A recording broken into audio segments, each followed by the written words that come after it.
Hello students. आज हम पढ़ने वाले हैं कक्षा 7वीं का अध्याय 12 प्रकाश का परावर्तन का भाग 2 पढ़ने वाले हैं।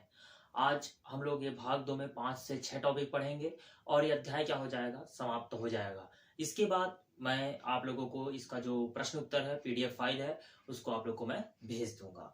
ठीक है, तो आइए चलते हैं। सबसे पहला नंबर जो टॉपिक आज लिख कर मैं रखा हूँ उसको मैं आप लोगों को बता देता हूँ। सबसे पहले लिखा हूं मैं गोलीय दर्पण। सबसे पहले आज हम लोग गोलीय दर्पण क्या होता है उसके बारे में क्या करेंगे, समझेंगे। उसके बाद गोलीय दर्पण और लेंस से संबंधित कुछ परिभाषाएं हैं, जैसे कि मुख्य अक्ष, प्रकाश केंद्र, मुख्य फोकस और फोकस दूरी क्या होता है उसको समझेंगे। इसको बिल्कुल ध्यानपूर्वक समझिएगा, क्योंकि ये आपको आगे की कक्षाओं में, है ना, 8वीं 9वीं 10वीं 11वीं 12वीं में अगर आप साइंस सब्जेक्ट लेकर पढ़ते हैं तो 11वीं 12वीं में बिल्कुल ये आपको काम आने वाला है। तो बिल्कुल अभी से इसको जान लीजिए, ताकि आपको कक्षा 8वीं 9वीं 10वीं में जाओगे या साइंस लेकर 11 12 में पढ़ते हो तो आपको कोई भी समस्या जाने वाला नहीं रहेगा। ठीक, आगे बात करते हैं। इसमें हम लोग गोलीय दर्पण द्वारा प्रतिबिंब बनने के नियम, गोलीय दर्पण द्वारा प्रतिबिंब का जो बनता है वो किस प्रकार से बनता है उसके बारे में हम लोग क्या करेंगे, बात करेंगे। ठीक, उसके बाद बात करेंगे हम लोग यहाँ पर गोलीय दर्पण के उपयोग, कि गोलीय दर्पण का उपयोग कौन कौन सा है उसको पढ़ेंगे। उसके बाद फिर लेंस द्वारा बने प्रतिबिंब, तो लेंस द्वारा कैसे प्रतिबिंब बनते हैं उसको भी हम लोग क्या करेंगे, समझेंगे। और लास्ट टॉपिक है आज का सूर्य का प्रकाश, है ना, श्वेत है अथवा है ना रंगहीन या रंगीन, उसके बारे में हम लोग क्या करेंगे, बात करेंगे। तो चलिए सबसे पहले बात करते हैं हम लोग गोलीय दर्पण। तो गोलीय दर्पण क्या है उसके बारे में बात करते हैं। ठीक है, तो जिस प्रकार से आप लोग घर में एक चम्मच जिसमें आप लोग खाते हैं, नाश्ता करते हैं, वो चम्मच आप लोगों ने देखा ही होगा। उस चम्मच को बिल्कुल आज हाथ में उठाइएगा और उस चम्मच को उठाने के बाद में क्या कीजिएगा, उसमें आप अपना फेस देखने का काम जरूर कीजिएगा। जैसे ही क्या करते हो, आप चम्मच को उठाते हो और अपना फेस देखते हो, तो जो है ना दबा हुआ भाग है ना, जहां से आप किसी पदार्थ को उठाते हो, तो जब जो दबा हुआ भाग है उसमें अगर आप अपना फेस देखते हो, अपना चेहरा देखते हो, तो आपको बड़ा सा दिखाई देता है। ठीक है, लेकिन उसी चम्मच को हम पलट देते हैं, उल्टा कर देते हैं, पलटते हैं और उसमें अपना फेस देखते हैं, तो हमको अपना चेहरा जो है या जो फेस है वो कैसे दिखाई देता है, उसकी प्रतिबिंब कैसे दिखाई देता है, हमको छोटा दिखाई देता है। ठीक है, तो उसी प्रकार से क्या होता है दर्पण में भी, है ना, दर्पण में अगर हम लोग बात करते हैं गोलीय दर्पण में भी, तो उसी प्रकार से भी हमको देखने को मिलता है। ठीक है, अगर हमको कोई दबा हुआ भाग मिल रहा है, ठीक है, जहां पर हमारे जो चेहरे का जो प्रतिबिंब बन रहा था या किसी वस्तु का प्रतिबिंब बन रहा था, अगर वो बड़ा बन रहा था, तो हम समझ जाएंगे कि वो कौन सा दर्पण है, अवतल दर्पण है। ठीक है, उसी प्रकार से अगर हम क्या कर रहे थे, उसको हम उल्टा कर रहे थे, तब उसमें हम अपने चेहरे को देख रहे थे, अपना उसमें जो प्रतिबिंब बन रहा था वो कैसा दिखाई दे रहा था अपने को, वो छोटा दिखाई दे रहा था, अर्थात वो किसकी भांति काम करता है, उत्तल दर्पण की भांति कार्य करता है। ठीक है, अवतल और उत्तल दर्पण की अगर हम बात करते हैं तो इसका विभिन्न जगहों पर क्या होता है, इनका इस्तेमाल होता है। हम, है ना, गोलीय दर्पण के जो उपयोग है उसके बारे में इसकी चर्चा करेंगे ही, है ना। तो गोलीय दर्पण क्या होता है इसके बारे में आप लोग तो जान ही गए। हम लोग क्या करते हैं, सामान्य आकार के दर्पण में अपना फेस देखते हैं। पिछले वाले टॉपिक में मैंने समतल दर्पण के बारे में, प्रकाश का परावर्तन किस प्रकार से होता है उसके बारे में भी आप लोग को बताया था। तो बिल्कुल जो पिछला टॉपिक नहीं देख पाए हैं, पिछला भाग नहीं देख पाए हैं, बिल्कुल मेरे वीडियो को, है ना, यूट्यूब में जाइएगा, वीडियो देखिएगा, वहां पर जो भाग 1 है प्रकाश का परावर्तन, भाग 1 जरूर देखिएगा, है ना। उसका लिंक भी आप लोग को मैंने भेज दिया था, तो बिल्कुल उसको देखिएगा कि समतल दर्पण में क्या हो रहा था, किस प्रकार से हो रहा था, है ना, परावर्तन किस प्रकार से हो रहा है उसके बारे में मैंने आप लोगों को बताया था। तो जैसे मैंने यहाँ पर चम्मच के बारे में बताया, बिल्कुल आज उस प्रयोग को आप लोग घर में करके देख लीजिएगा कि दर्पण, जिस प्रकार से गोलीय दर्पण का बात किया मैंने, उस प्रकार से आप चम्मच में भी कर सकते हो, किसी थाली में भी कर सकते हो, या ना किसी लोटे में भी कर सकते हो। देखना आप, बिल्कुल उसमें आपको देखने को मिलेगा, है ना। कभी आकृति बड़ा दिखाई दिया, मतलब समझ जाइएगा क्या है, वहां पर अवतल दर्पण की भांति कार्य कर रहा है वो। जहां पे आपको प्रतिबिंब आपका जो बन रहा है वो छोटा दिखाई दे रहा है, मतलब समझ जाइएगा वो उत्तल दर्पण की भांति कार्य कर रहा है। ठीक है, तो चलिए अब इनसे संबंधित कुछ जो परिभाषाएं हैं उनके बारे में हम लोग बात करते हैं। सबसे पहला बात करते हैं हम लोग मुख्य अक्ष। क्या होता है मुख्य अक्ष? अगर मैं लेंस में बात करता हूं, मुख्य अक्ष, है ना, आपको पता ही है लेंस 2 प्रकार के होते हैं, एक होता है उत्तल लेंस और दूसरा होता है अवतल लेंस। हम लोग यहाँ पर लेंस द्वारा बने प्रतिबिंब में उसके बारे में बात भी करेंगे, आपको समझाऊंगा भी मैं। ठीक है, कि लेंस कितने प्रकार के होते हैं, लेंस किसे कहते हैं, और उसके बारे में, है ना, स्ट्रक्चर को भी बताते हुए आपको चलूंगा मैं। तो यहाँ पर बात करते हैं सबसे पहले हम लोग मुख्य अक्ष। क्या बात करते हैं, मुख्य अक्ष। तो मुख्य अक्ष होता क्या है? ठीक है, अगर हम लोग किसी दर्पण में बात करते हैं, तो दर्पण में बात करते हैं तो जो उसमें क्या होता है, वक्रता केंद्र होता है। ठीक है, 2 गोली पृष्ठ, है ना, 2 गोली पृष्ठ है, तो गोली पृष्ठ को मिलाने वाली रेखा, है ना, गोली पृष्ठ जो होता है उसमें वक्रता केंद्र को मिलाने वाली रेखा को हम क्या कहते हैं, मुख्य अक्ष कहते हैं। बिल्कुल इसको याद कर लीजिएगा, परीक्षा में पूछा भी जाता है ना, और आपको चित्र के माध्यम से मैं समझा भी रहा हूँ। ठीक है, अब जैसे बात करते हैं, यहाँ पर मैं एक लेंस बना देता हूँ, है ना, ये उत्तल लेंस है ना, इसको समझाऊंगा भी एकदम बिल्कुल लेंस द्वारा बने प्रतिबिंब वाले में, इसको समझाऊंगा भी। तो बिल्कुल ये मत सोचिएगा कि सर इसने समझाया नहीं और उत्तल लेंस क्या बना रहे हैं, कुछ समझ नहीं आ रहा है। ये है आप लोगों का कौन सा लेंस है, उत्तल लेंस है। और एक बना देता हूँ मैं यहाँ पर अवतल लेंस बना देता हूँ, ये अवतल लेंस है। ठीक है, वो क्या होता है उसको भी बताऊंगा मैं आप लोगों को। बात करते हैं तो यहाँ पर क्या होता है ना, दो गोली पृष्ठों के वक्रता केंद्र, ये वक्रता केंद्र है। ठीक है, दो गोली पृष्ठों के वक्रता केंद्रों को मिलाने वाली रेखा है। देखो दोनों वक्रता केंद्रों को मिलाने वाली रेखा क्या कहलाता है, यहाँ पर ये मुख्य अक्ष कहलाता है। क्या कहलाता है, मुख्य अक्ष। बिल्कुल इसको याद रखिएगा, है ना, और इसको आप लोग वापस मुझे लिख कर भेजेंगे भी। ठीक है, परिभाषा, चारों परिभाषा मैं समझा रहा हूँ, चारों परिभाषाओं को आप लोग क्या करेंगे, अच्छे से समझेंगे और समझने के बाद आप लोग चित्र सहित इसको लिख कर आप लोग मुझे क्या करेंगे, भेजेंगे। आप लोग के लिए होमवर्क है आज का। ठीक है, तो सबसे पहले बात करते हैं यहाँ पर, है ना, तो गोलीय, है ना, गोलीय पृष्ठों के वक्रता केंद्र को मिलाने वाली रेखा, गोलीय पृष्ठों के वक्रता केंद्र को मिलाने वाली रेखा को हम लोग क्या कहते हैं, मुख्य अक्ष कहते हैं। ठीक है, उसी प्रकार से इसे भी बात करेंगे हम लोग अवतल दर्पण में। तो दो गोलीय पृष्ठों के वक्रता केंद्र को मिलाने वाली रेखा को हम क्या कहते हैं, मुख्य अक्ष कहते हैं। बिल्कुल इसको याद रखिएगा। ठीक है, बार बार दोहरा रहा हूं मैं। अगला बात करते हैं प्रकाश केंद्र। तो प्रकाश केंद्र क्या होता है, ठीक है, तो है ना, लेंस या दर्पण का वह भाग, है ना, लेंस या दर्पण का वह भाग जहां से प्रकाश बिना मुड़े क्या हो जाता है, गुजर जाता है। ठीक है, तो लेंस का वह भाग जहां से प्रकाश बिना विचलन के क्या हो जाता है, गुजर जाता है। तो बिना विचलन के गुजर गया तो यहाँ पर हमको एक भाग प्राप्त हुआ, है ना, तो इसे हम लोग क्या कहते हैं, प्रकाश केंद्र कहते हैं। क्या कहते हैं, प्रकाश केंद्र। ठीक है, तो लेंस या दर्पण का वह भाग जहां से प्रकाश बिना विचलन के क्या हो जाता है, आर पार क्या हो जाती है, गुजर जाती है या सीधे निकल जाती है बाहर, उसे हम लोग क्या कहते हैं, क्या कहते हैं, बिल्कुल प्रकाश केंद्र कहते हैं। क्या कहते हैं इसे हम लोग, प्रकाश केंद्र। बिल्कुल इसको याद रखिएगा, पर क्या कहते हैं इसको हम लोग, प्रकाश केंद्र कहते हैं। ठीक है, साथ साथ समझाते भी जा रहा हूं। ठीक है, तो लेंस या दर्पण का वह भाग जहां से प्रकाश बिना विचलन के क्या हो जाता है, सीधे गुजर जाता है, उसे हम लोग क्या कहते हैं, प्रकाश केंद्र कहते हैं। क्या कहते हैं, प्रकाश केंद्र। दोनों में आपको एग्जाम्पल के माध्यम से समझा भी रहा हूं, तो बिल्कुल ध्यानपूर्वक समझिएगा। ठीक, अगला बात करते हैं मुख्य फोकस। क्या होता है मुख्य फोकस। ठीक है, तो मुख्य फोकस जैसे कि बात करते हैं, तो यहाँ पर ये मुख्य अक्ष बनाया था मैंने, है ना, तो वक्रता केंद्र को मिलाने वाली रेखा क्या कहलाता है, मुख्य अक्ष कहलाता है। तो मुख्य अक्ष के समांतर, है ना, परावर्तित जो प्रकाश की किरण होती है, ठीक है, लेंस या दर्पण में बात कर रहा हूं मैं। ठीक है, तो मुख्य अक्ष के समांतर प्रकाश की किरण लेंस से गुजरने के बाद, ठीक है, मुख्य अक्ष के जिस बिंदु पर मिलती है या मिलती हुई प्रतीत होती है, ठीक है, मुख्य अक्ष के समांतर आने वाली प्रकाश किरण, मुख्य अक्ष के समांतर आने वाली प्रकाश किरण, ठीक है, लेंस या दर्पण से टकराने के पश्चात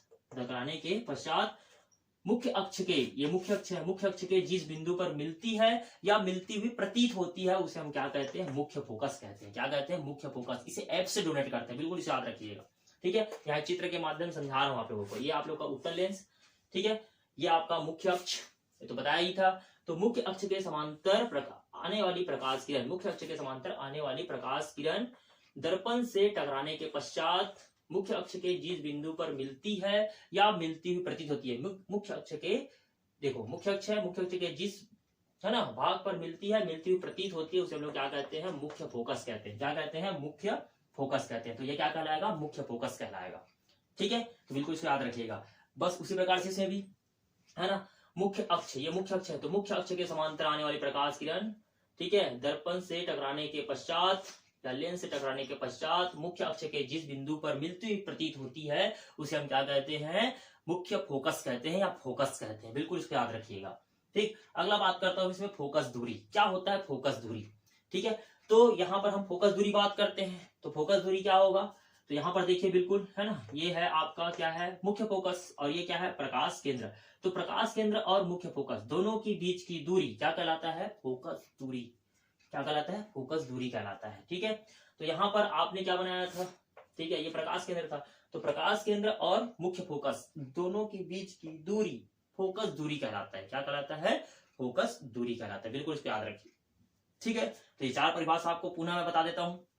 ठीक है, मुख्य अक्ष किसे कहते हैं, तो है ना, दर्पण या लेंस के, है ना, वक्रता केंद्र को मिलाने वाली रेखा क्या कहलाता है, मुख्य अक्ष कहलाता है। ठीक है, प्रकाश केंद्र किसे कहते हैं, ठीक है, लेंस या दर्पण का वह भाग जहां से प्रकाश बिना विचलन के सीधे सीधे क्या हो जाता है, आर पार गुजर जाता है, उसे हम क्या कहते हैं, प्रकाश केंद्र कहते हैं। ठीक है, अगला बात करते हैं मुख्य फोकस। तो मुख्य फोकस ठीक है, मुख्य अक्ष के समांतर, ये मुख्य अक्ष है, तो मुख्य अक्ष के समांतर आने वाली प्रकाश किरण, है ना, दर्पण से टकराने के पश्चात या परावर्तन के पश्चात, ठीक है, मुख्य अक्ष के जिस बिंदु पर मिलती हुई प्रतीत होती है, ये देखो मिलती हुई प्रतीत हो रही है, उसे हम क्या कहते हैं, मुख्य फोकस कहते हैं। ठीक है, अब मुख्य फोकस और प्रकाश केंद्र के बीच की दूरी क्या कहलाती है, फोकस दूरी कहलाती है। क्या कहलाती है, फोकस दूरी कहलाती है। तो ये चार परिभाषा बिल्कुल आपको याद हो ही गया होगा। ठीक, चलिए, और समझ भी आ गया होगा। चलिए अगला बात करते हैं गोली दर्पण द्वारा प्रतिबिंब बनने के नियम। अब गोली दर्पण द्वारा प्रतिबिंब बनने के नियम में अगर हम बात करते हैं, ठीक है, तो गोली दर्पण द्वारा प्रतिबिंब किस प्रकार से बनता है उसके बारे में बात करते हैं। तो जिस प्रकार से लेंस में क्या बनता है, प्रतिबिंब बनता है, उसी प्रकार से अगर हम गोली दर्पण में बात करें तो उनमें भी क्या बनता है, प्रतिबिंब बनने के जो नियम है उसके बारे में भी बात करते हैं। तो जो मैंने यहाँ पर डायग्राम बनाया उसको मैं आपको यहाँ पे मिटाना पड़ेगा, यहीं पे आपको समझाना भी है इसलिए। ठीक है, तो इसको मैं क्या कर रहा हूँ, मिटा रहा हूँ सबसे पहले। ठीक है, बिल्कुल इसको ध्यान दीजिएगा, एकदम ध्यानपूर्वक समझिएगा अभी। ठीक, चलिए तो बात करते हैं सबसे पहले यहाँ पर हम लोग गोली दर्पण द्वारा प्रतिबिंब बनने के नियम। तो गोली दर्पण द्वारा प्रतिबिंब किस प्रकार से बनता है, अगर हम नियम पहला बात करते हैं, ठीक है, नियम पहला बात करते हैं, तो जैसे हमने मुख्य फोकस के बारे में बात किया था। ठीक है, तो अगर हम बात करते हैं, हमने बनाया यहाँ पर गोली दर्पण बनाया, ठीक है, ये गोली दर्पण। ठीक है, तो यहाँ पर जो वक्रता केंद्र को मिलाने वाली रेखा तो क्या कहलाता है, मुख्य अक्ष। तो हम बना लेते हैं यहाँ पर हम मुख्य अक्ष। ठीक है, गोली दर्पण को की वक्रता केंद्र को मिलाने वाली रेखा क्या कहलाता है, मुख्य अक्ष। क्या कहलाता है, मुख्य अक्ष। ठीक है, तो यहाँ पर हम बात करेंगे मुख्य अक्ष के समांतर आने वाली प्रकाश किरण। ठीक है, मुख्य अक्ष के समांतर आने वाली प्रकाश किरण दर्पण से परावर्तन के पश्चात, दर्पण से परावर्तन के पश्चात, ठीक है, मुख्य फोकस से होकर जाती है। किससे होकर जाती है, मुख्य फोकस से होकर जाती है। ठीक है, ये था आपका मुख्य अक्ष। तो मुख्य अक्ष के समांतर आने वाली प्रकाश किरण परावर्तन के पश्चात, किससे, दर्पण से परावर्तन के पश्चात मुख्य फोकस से होकर जाती है या जाती हुई प्रतीत होती है। ठीक है, एकदम क्लियर हो गया। दूसरा नियम, ठीक है, अब फिर से बनाते हैं गोली दर्पण। ठीक है, तो गोली दर्पण, ये आपका गोली दर्पण है। ठीक है, गोलीय दर्पण। तो गोली दर्पण, अब यहां पर बात करते हैं फिर से मुख्य, क्या बनाएंगे, मुख्य अक्ष बनाएंगे हम लोग, है ना, मुख्य अक्ष। ठीक है, तो यहां पर बात करेंगे मुख्य फोकस। ठीक है, जब मुख्य फोकस से होकर कोई प्रकाश किरण जाती है ना, मुख्य फोकस से होकर कोई प्रकाश किरण जाती है तो परावर्तन के पश्चात वो मुख्य अक्ष के समांतर हो जाती है। जस्ट अपोजिट हो गया, देख लीजिए। ठीक है, अभी वो क्या था कि मुख्य अक्ष के समांतर, है ना, मुख्य अक्ष के समांतर अगर कोई प्रकाश किरण आती है और दर्पण से परावर्तन के पश्चात वो मुख्य अक्ष के मुख्य फोकस से होकर जाती हुई प्रतीत होती है। अब बात करते हैं यहाँ पर, है ना, मुख्य फोकस या फोकस से होकर जो भी प्रकाश किरण जाती है वो दर्पण से परावर्तन के पश्चात मुख्य अक्ष के समांतर हो जाती है। जस्ट एक दूसरे के अपोजिट है, देख लीजिए आप लोग। ठीक है, एकदम क्लियर हो गया आप लोगों को। ठीक, चलिए अगला बात करते हैं, इसमें तीसरा नियम बात करते हैं। तो तीसरा नियम, है ना, फिर से हम क्या बनाएंगे यहाँ पर, गोली दर्पण। ये गोली दर्पण है आपका। ठीक है, और बनाते हैं यहाँ पर हम लोग बात करते हैं ये आपका मुख्य अक्ष, ये कहीं जाने वाला नहीं है, मुख्य अक्ष। ठीक है, अब बात करते हैं इसमें, है ना, तो जब भी कोई प्रकाश किरण, ठीक है, या ये बात कर सकते हैं दर्पण का एक ऐसा भाग होता है, ठीक है, दर्पण का एक ऐसा भाग होता है जिसमें अगर कोई प्रकाश किरण क्या होती है, आपतित होती है या परावर्तित होती है। ठीक है, आती है और क्या हो जाती है, परावर्तित हो जाती है। तो जैसे ही कोई प्रकाश किरण क्या होता है ना, इसमें टकराती है और उसी दिशा में क्या होती है, वापस लौट जाती है। ठीक है, ये गया भी, है ना, ये गया भी और वापस उसी दिशा में क्या हो गया, वापस लौट गया।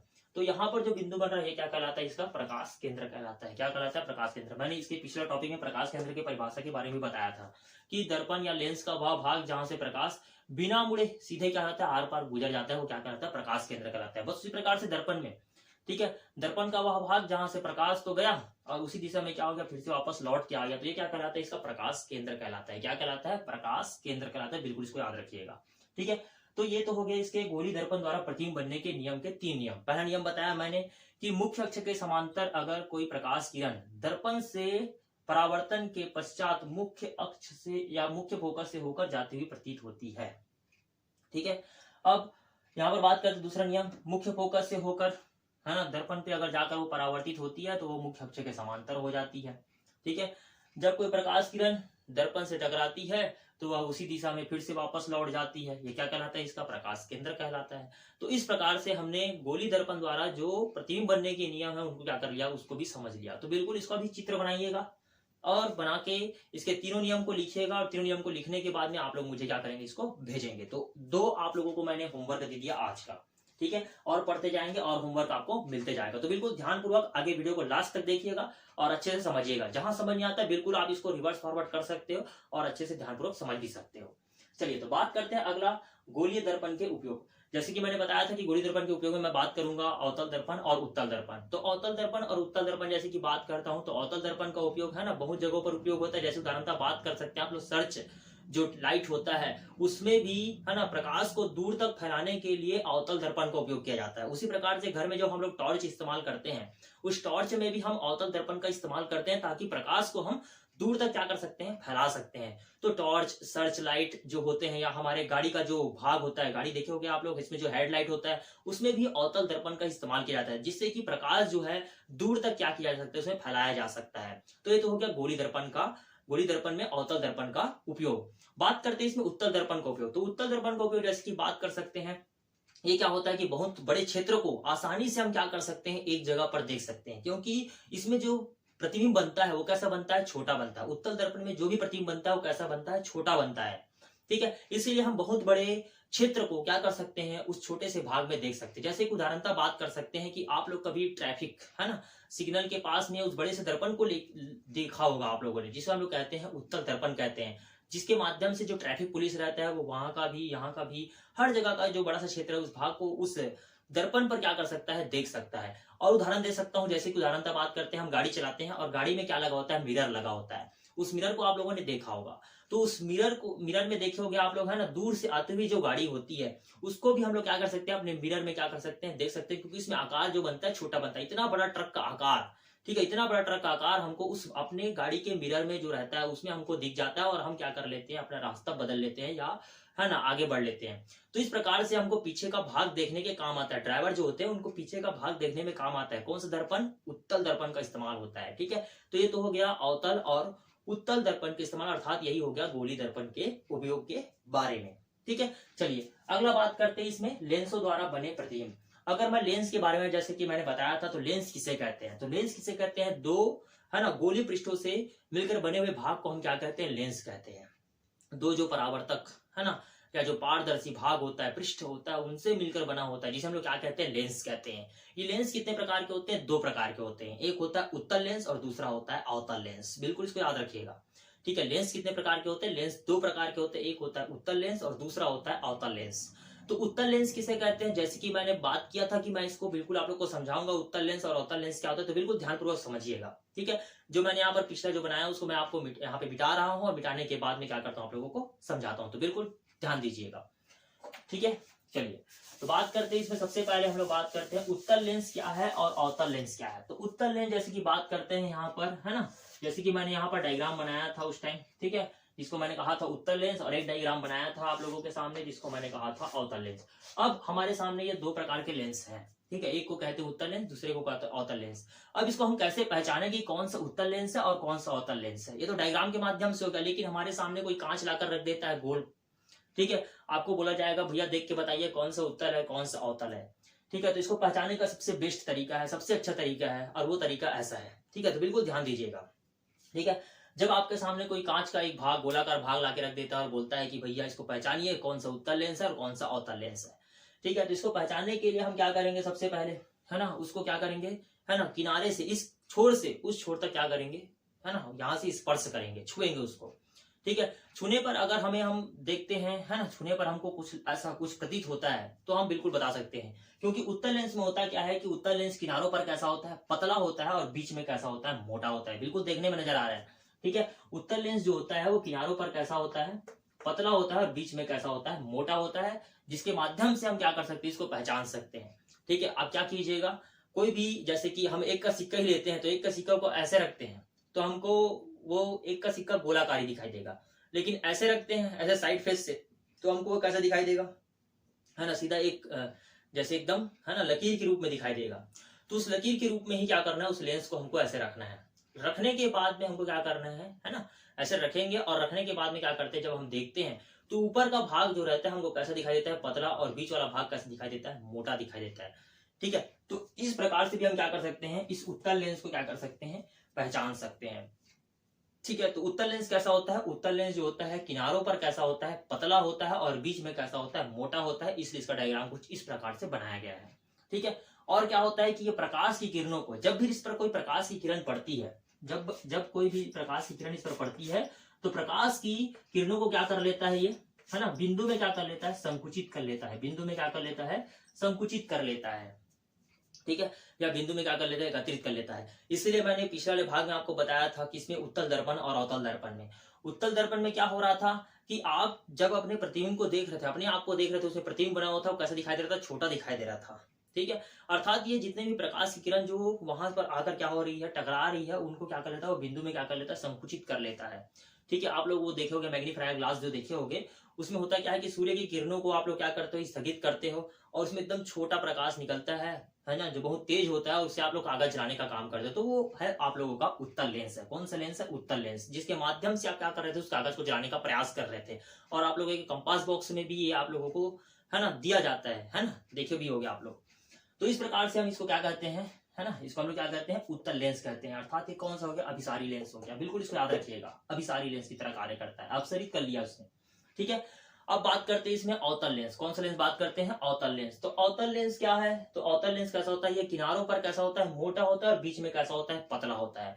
फिर से आप क्या करेंगे? उस लेंस को ऐसे रखेंगे और देखेंगे तो आपको ये कैसा दिखाई देगा? किनारों पर मोटा दिखाई देगा और बीच में कैसा दिखाई देगा? पतला दिखाई देगा। तो इस लेंस को हम इस प्रकार से क्या कर सकते हैं? पहचान सकते हैं। अर्थात ये कौन सा लेंस है? आप लोगों का अवतल लेंस है। तो अवतल लेंस जैसे कि मैंने आप लोगों को पुनः बता देता हूं कि ये कैसा होता है? किनारों पर मोटा होता है और बीच में पतला होता है। और ये कैसा था? किनारों पर पतला था और बीच में कैसा था? मोटा था। होता क्या है कि इसमें जब प्रकाश की किरण पड़ती है तो ये बिंदु में क्या कर लेता है? संकुचित कर लेता है। लेकिन इस पर जब प्रकाश की कोई किरण पड़ती है तो ये प्रकाश की किरणों को क्या कर देता है? फैला देता है। प्रकाश की किरणों को क्या कर देता है? फैला देता है। तो है ना, ये क्या कर दे रहा है? इसको प्रकाश की किरणों को क्या कर दे रहा है? फैला रहा है। जैसे कि मैंने आप लोगों को अवतल दर्पण में बताया था। अवतल दर्पण में क्या बताया था कि, है ना, गाड़ी के हेडलाइट में, है ना, सर्च लाइट में और साथ ही साथ टॉर्च में मैंने आप लोग को बताया था, जब भी प्रकाश की किरण निकलती है तो उस प्रकाश की किरणों क्या करता है? ये अवतल दर्पण जो होता है फैलाने का काम करता है। उसी प्रकार से लेंस भी क्या करता है ना, जो भी प्रकाश की किरण आती है उसे क्या कर देता है? वो फैलाने का काम करता है, अपसारित कर देता है। ठीक है। तो इस प्रकार से इसको हम लोग कहते हैं उत्तल लेंस और इसे हम लोग कहते हैं अवतल लेंस। ठीक है। इसे हम लोग कहते हैं उत्तल लेंस और इसे हम लोग कहते हैं अवतल लेंस। तो ये तो हो गया लेंस के बारे में। तो बिल्कुल आप लोगों को समझ आया होगा। ठीक है। वापस बता देता हूँ, पुनः एक बार बता देता हूँ, बिल्कुल ध्यानपूर्वक सुनिएगा। ठीक है। उत्तल लेंस बीच में कैसा होता है? मोटा होता है। किनारों पर कैसा होता है? पतला होता है। अवतल लेंस किनारों पर कैसा होता है? मोटा होता है। बीच में कैसा होता है? पतला होता है। ये प्रकाश की किरणों को बिंदु में संकुचित कर लेता है और प्रकाश की किरणों को क्या कर देता है? फैला देता है। इसे हम लोग क्या कहते हैं? उत्तल लेंस कहते हैं। इसे हम लोग क्या कहते हैं? अवतल लेंस कहते हैं। एकदम क्लियर हो गया होगा। ठीक। चलिए अगला बात करते हैं, इसमें सबसे लास्ट टॉपिक, सूर्य का प्रकाश श्वेत है या रंगीन, उसके बारे में बात करते हैं। जिस प्रकार से आप लोगों ने वर्षा के मौसम में अभी जिस प्रकार से आप लोगों ने कई प्रकार के इंद्रधनुष देखे होंगे, ठीक है, और ये बनता कैसे है?